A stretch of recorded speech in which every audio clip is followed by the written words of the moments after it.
Hello friends, welcome back to Manya's kitchen. ಇವತ್ತು ಪನ್ನೀರ್ ಬಿರಿಯಾನಿಯನ್ನು ಹೇಗೆ ಮಾಡೋದು ಅಂತ ನೋಡ್ಕೊಳ್ಳೋಣ. ಚಾನಲ್ಗೆ ಹೊಸಬ್ರಾಗಿದ್ದರೆ ಪ್ಲೀಸ್ ಚಾನಲ್ನ ಸಬ್ಸ್ಕ್ರೈಬ್ ಮಾಡಿ. ಬನ್ನಿ ಈಗ ಹೇಗೆ ಮಾಡೋದು ಅಂತ ನೋಡ್ಕೊಳ್ಳೋಣ. ನಾನಿಲ್ಲಿ ಒಂದು ಪಾತ್ರೆನ ಇಟ್ಕೊಂಡು ಅದಕ್ಕೆ ಅರ್ಧ ಬೌಲ್ನಷ್ಟು ಎಣ್ಣೆನ ಹಾಕೊಳ್ತಾ ಇದ್ದೀನಿ. ಎಣ್ಣೆ ಬಿಸಿ ಆದಮೇಲೆ ಕಟ್ ಮಾಡಿರೋಂಥ 2 ಈರುಳ್ಳಿನ ಸೇರಿಸ್ಕೊಂಡು ಫ್ರೈ ಮಾಡ್ಕೊಳ್ಳೋಣ. ಹೈ ಫ್ಲೇಮ್ನಲ್ಲಿ ಇಟ್ಕೊಂಡು ಬ್ರೌನ್ ಆಗೋವರೆಗೂ ಇದನ್ನು ಫ್ರೈ ಮಾಡ್ಕೋಬೇಕಾಗತ್ತೆ. ಇದನ್ನು ಕೊನೆಯಲ್ಲಿ ಬಿರಿಯಾನಿ ಮೇಲೆ ಹಾಕಲಿಕ್ಕೆ ಯೂಸ್ ಮಾಡ್ಕೊಳ್ಳೋದಿಕ್ಕೆ, ಹಾಗಾಗಿ ಬ್ರೌನ್ ಆಗೋವರೆಗೂ ಈ ರೀತಿ ಫ್ರೈ ಮಾಡ್ಕೋಬೇಕು. ನೋಡಿ, ಈಗ ಇದಾಗಿದೆ. ಈಗ ಈ ಈರುಳ್ಳಿನ ತೆಗೆದ್ಬಿಟ್ಟು ಸೈಡಿಗೆ ಎತ್ತಿಟ್ಕೊಳ್ಳೋಣ.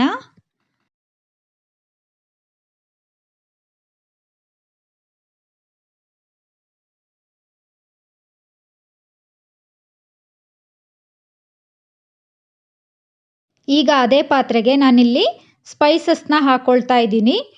ಎಣ್ಣೆ ಬೇಕು ಅಂತ ಅಂದರೆ ಮತ್ತೆ ಸ್ವಲ್ಪ ಎಣ್ಣೆನ ಆ್ಯಡ್ ಮಾಡ್ಕೊಳ್ಳಿ. ಇದಕ್ಕೇನೆ ಸ್ವಲ್ಪ ಫ್ರೈ ಆಗಲಿ.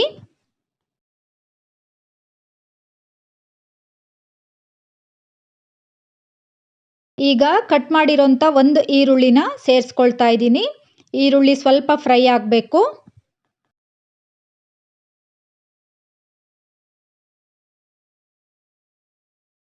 ಈರುಳ್ಳಿ ಫ್ರೈ ಆದಮೇಲೆ ನಾನಿಲ್ಲಿ 1 ಟೇಬಲ್ ಸ್ಪೂನ್ನಷ್ಟು ಶುಂಠಿ ಬೆಳ್ಳುಳ್ಳಿ ಪೇಸ್ಟ್ನ ಹಾಕೊಳ್ತಾ ಇದ್ದೀನಿ.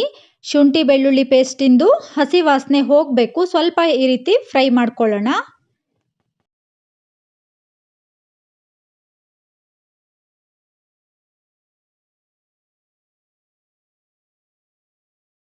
ಈಗ ನಾನು 2 ಟೊಮೊಟೊನ ಪೇಸ್ಟ್ ಮಾಡಿ ಇಟ್ಕೊಂಡಿದ್ದೆ, ಅದನ್ನು ಹಾಕೊಳ್ತಾ ಇದ್ದೀನಿ. ಟೊಮೊಟೊದ್ದು ಹಸಿ ವಾಸನೆ ಹೋಗಬೇಕು, ಹಾಗಾಗಿ 2 ರಿಂದ 3 ನಿಮಿಷ ಟೊಮೊಟೊನ ನೀಟಾಗಿ ಫ್ರೈ ಮಾಡಬೇಕು.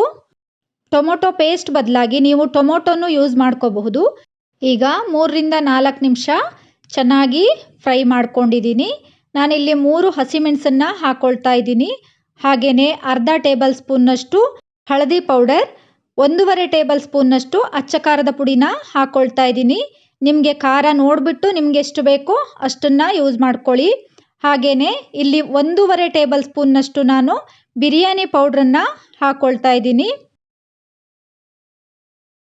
ಈ ಮಸಾಲೆ ಎಲ್ಲ ಎಣ್ಣೆ ಜೊತೆಗೆ ಚೆನ್ನಾಗಿ ಫ್ರೈ ಆಗಬೇಕು. 1-2 ನಿಮಿಷ ಈ ರೀತಿ ಫ್ರೈ ಮಾಡ್ಕೊಳ್ಳೋಣ. ನಾನಿಲ್ಲಿ ರೈಸ್ ಮಾಡ್ಕೊಳ್ಳೋದಕ್ಕೆ ಒಂದು ಪಾತ್ರೆಯಲ್ಲಿ ನೀರನ್ನು ಇಟ್ಕೊಳ್ತಾ ಇದ್ದೀನಿ. ಇದಕ್ಕೆ ಏಲಕ್ಕಿ, ಚಕ್ಕೆ ಹಾಗೆ 1 ಸ್ಟಾರ್ನ ಹಾಕಿ ಕುದಿಯೋದಕ್ಕೆ ಬಿಡೋಣ ನೀರನ್ನು.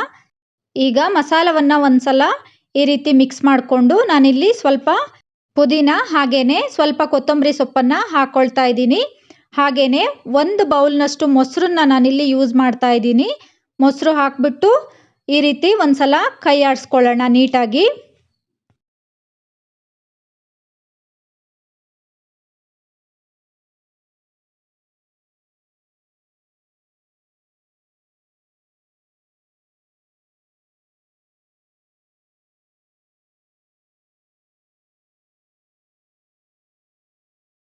ಪನ್ನೀರ್ನ ಫ್ರೈ ಮಾಡ್ಕೊಳ್ಳೋದಕ್ಕೆ ನಾನಿಲ್ಲಿ ಒಂದು ಪ್ಯಾನ್ನ ಇಟ್ಕೊಂಡಿದ್ದೀನಿ. ಅದಕ್ಕೆ 1 ಟೇಬಲ್ ಸ್ಪೂನ್ನಷ್ಟು ಬಟರ್ನ ಹಾಕ್ಕೊಂಡು ಸ್ವಲ್ಪ ಕರಗಿಸ್ಕೊಳ್ಳೋಣ ಬಟರ್ನ ಈ ರೀತಿ. ನಾನಿಲ್ಲಿ 200 ಗ್ರಾಮ್ನಷ್ಟು ಪನ್ನೀರ್ನ ತಗೊಂಡು ಈ ರೀತಿ ಕ್ಯೂಬ್ಸ್ಗಳಾಗಿ ಕಟ್ ಮಾಡಿ ಇಟ್ಕೊಂಡಿದ್ದೀನಿ. ಅದನ್ನು ಇವಾಗ ಬಟರ್ ಜೊತೆಗೆ ಹಾಕಿ ಸ್ವಲ್ಪ ಫ್ರೈ ಮಾಡ್ಕೊಳ್ಳೋಣ. 1 ನಿಮಿಷ ಪನ್ನೀರ್ನ ಫ್ರೈ ಮಾಡಿಕೊಂಡ್ರೆ ಸಾಕಾಗುತ್ತೆ. ಜಾಸ್ತಿ ಫ್ರೈ ಮಾಡಿದ್ರೆ ಅದು ತುಂಬ ಹಾರ್ಡ್ ಆಗಿಬಿಡುತ್ತೆ, ತಿನ್ನುವಾಗ ಚೆನ್ನಾಗಿ ಅನಿಸೋದಿಲ್ಲ. ಹಾಗಾಗಿ 1 ನಿಮಿಷ ಫ್ರೈ ಮಾಡ್ಕೊಳ್ಳೋಣ ಈ ರೀತಿಯಾಗಿ.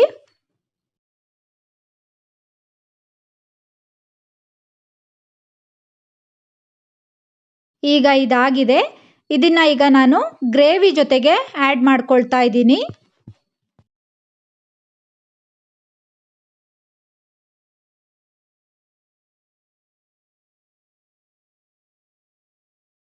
ನಾನೀಗ 1 ಟೇಬಲ್ ಸ್ಪೂನ್ನಷ್ಟು ಉಪ್ಪನ್ನು ಆ್ಯಡ್ ಮಾಡ್ಕೊಳ್ತಾ ಇದ್ದೀನಿ. ರೈಸ್ ಮಾಡ್ಕೊಳ್ಳೋವಾಗಲೂ ನಾವಿಲ್ಲಿ ಉಪ್ಪನ್ನು ಸೇರಿಸಿ ರೈಸನ್ನು ಮಾಡ್ಕೋಬೇಕಾಗತ್ತೆ. ಹಾಗಾಗಿ ನಾನಿಲ್ಲಿ ಸ್ವಲ್ಪನೇ ಹಾಕ್ಕೊಂಡಿದ್ದೀನಿ, 1 ಟೇಬಲ್ ಸ್ಪೂನ್ ಮಾತ್ರ. 1-2 ನಿಮಿಷ ಈ ರೀತಿ ಗ್ರೇವಿ ಜೊತೆಗೆ ಪನ್ನೀರ್ ನೀಟಾಗಿ ಮಿಕ್ಸ್ ಆಗಲಿ.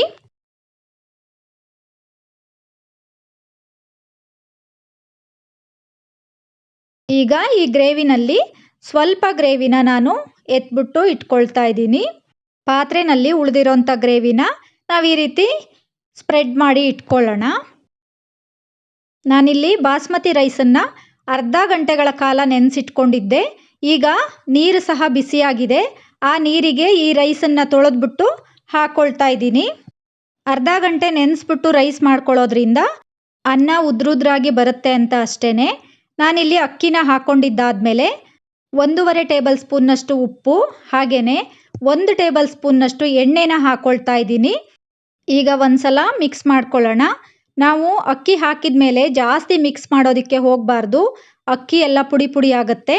ಹಾಗಾಗಿ 1-2 ಸಲ ಈ ರೀತಿ ಮಿಕ್ಸ್ ಮಾಡಿಕೊಂಡ್ರೆ ಸಾಕಾಗುತ್ತೆ. ನಾನು ಇದನ್ನು 5ರಿಂದ 6 ನಿಮಿಷ ಬೇಯಿಸ್ಕೊಂಡಿದ್ದೀನಿ ಅಷ್ಟೇ. ಒಂದು 80% ಅಷ್ಟು ಅಕ್ಕಿ ಬೆಂದಿದೆ, ಫುಲ್ ಬೇಯಿಸಬಾರ್ದು.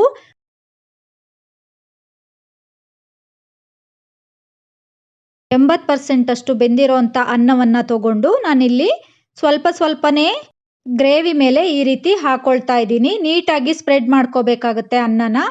ಹೀಗೆ ಎಲ್ಲ ಕಡೆ ಅನ್ನವನ್ನು ಸ್ಪ್ರೆಡ್ ಮಾಡ್ಕೊಳ್ಳೋಣ.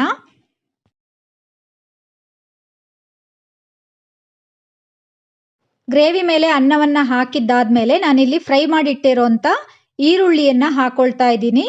ಹಾಗೆಯೇ ಸ್ವಲ್ಪ ಪುದೀನ ಹಾಗೆಯೇ ಸ್ವಲ್ಪ ಕೊತ್ತಂಬರಿ ಸೊಪ್ಪನ್ನು ಇದೇ ರೀತಿ ಹಾಕೊಳ್ಳೋಣ.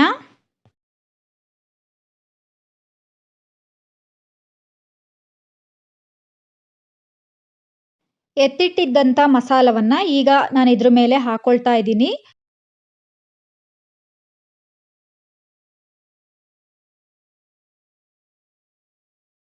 ಈಗ ಉಳಿದಿರೋ ಅಂಥ ಅನ್ನವನ್ನು ಈ ರೀತಿ ಮೇಲೆ ಹಾಕ್ಕೊಳ್ಳೋಣ. ನೀಟಾಗಿ ಸ್ಪ್ರೆಡ್ ಮಾಡ್ಕೋಬೇಕಾಗತ್ತೆ.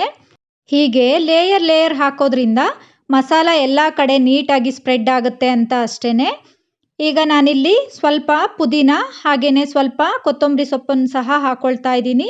ಹಾಗೆ ಫ್ರೈ ಮಾಡಿಟ್ಟಿರೋಂಥ ಈರುಳ್ಳಿಯನ್ನು ಸಹ ಮೇಲೆ ಹಾಕ್ಕೊಳ್ತಾ ಇದ್ದೀನಿ. ಇದೆಲ್ಲ ಹಾಕಿದ್ದಾದಮೇಲೆ ನಾನಿಲ್ಲಿ 2 ಟೇಬಲ್ ಸ್ಪೂನ್ನಷ್ಟು ತುಪ್ಪವನ್ನು ಮೇಲೆ ಹಾಕ್ಕೊಳ್ತಾ ಇದ್ದೀನಿ.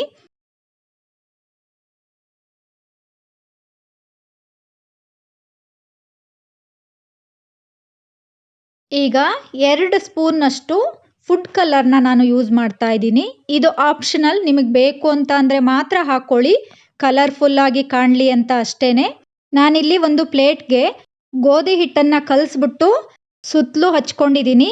ಸ್ಟೀಮ್ ಹೊರಗಡೆ ಹೋಗಬಾರ್ದು ಅಂತ ಅಷ್ಟೇ. ಹಾಗೆಯೇ ಒಂದು ಹಂಚನ್ನು ಇಟ್ಕೊಂಡ್ಬಿಟ್ಟು ಈಗ ಈ ಪಾತ್ರೆನ ಎತ್ಬಿಟ್ಟು ಇದ್ರ ಮೇಲೆ ಇಡ್ತಾ ಇದ್ದೀನಿ. ಹಾಗೆಯೇ ಸ್ವಲ್ಪ ಬಿಸಿ ನೀರನ್ನು ಮೇಲಿಡ್ತಾ ಇದ್ದೀನಿ. 20 ನಿಮಿಷ ಮೀಡಿಯಂ ಫ್ಲೇಮ್ನಲ್ಲಿ ಬೇಯಿಸ್ಕೊಂಡಿದ್ದಾದಮೇಲೆ ನೋಡಿ ರೆಡಿಯಾಗಿದೆ ಸೂಪರ್ ಆಗಿರೋ ಪನ್ನೀರ್ ಬಿರಿಯಾನಿ. ಮಕ್ಕಳಿಗಂತೂ ಈ ರೆಸಿಪಿ ತುಂಬ ಇಷ್ಟ ಆಗುತ್ತೆ. ಹಾಗೆಯೇ ತುಂಬ ಹೆಲ್ದಿಯಾಗೂ ಇರುತ್ತೆ. ನೀವು ನಿಮ್ಮ ಮನೆಯಲ್ಲಿ ಒಮ್ಮೆ ಟ್ರೈ ಮಾಡಿ. ವಿಡಿಯೋ ಇಷ್ಟ ಆಗಿದ್ದರೆ ಲೈಕ್ ಮಾಡಿ, ಶೇರ್ ಮಾಡಿ, ಚಾನಲ್ನ ಸಬ್ಸ್ಕ್ರೈಬ್ ಮಾಡಿ. Thanks for watching.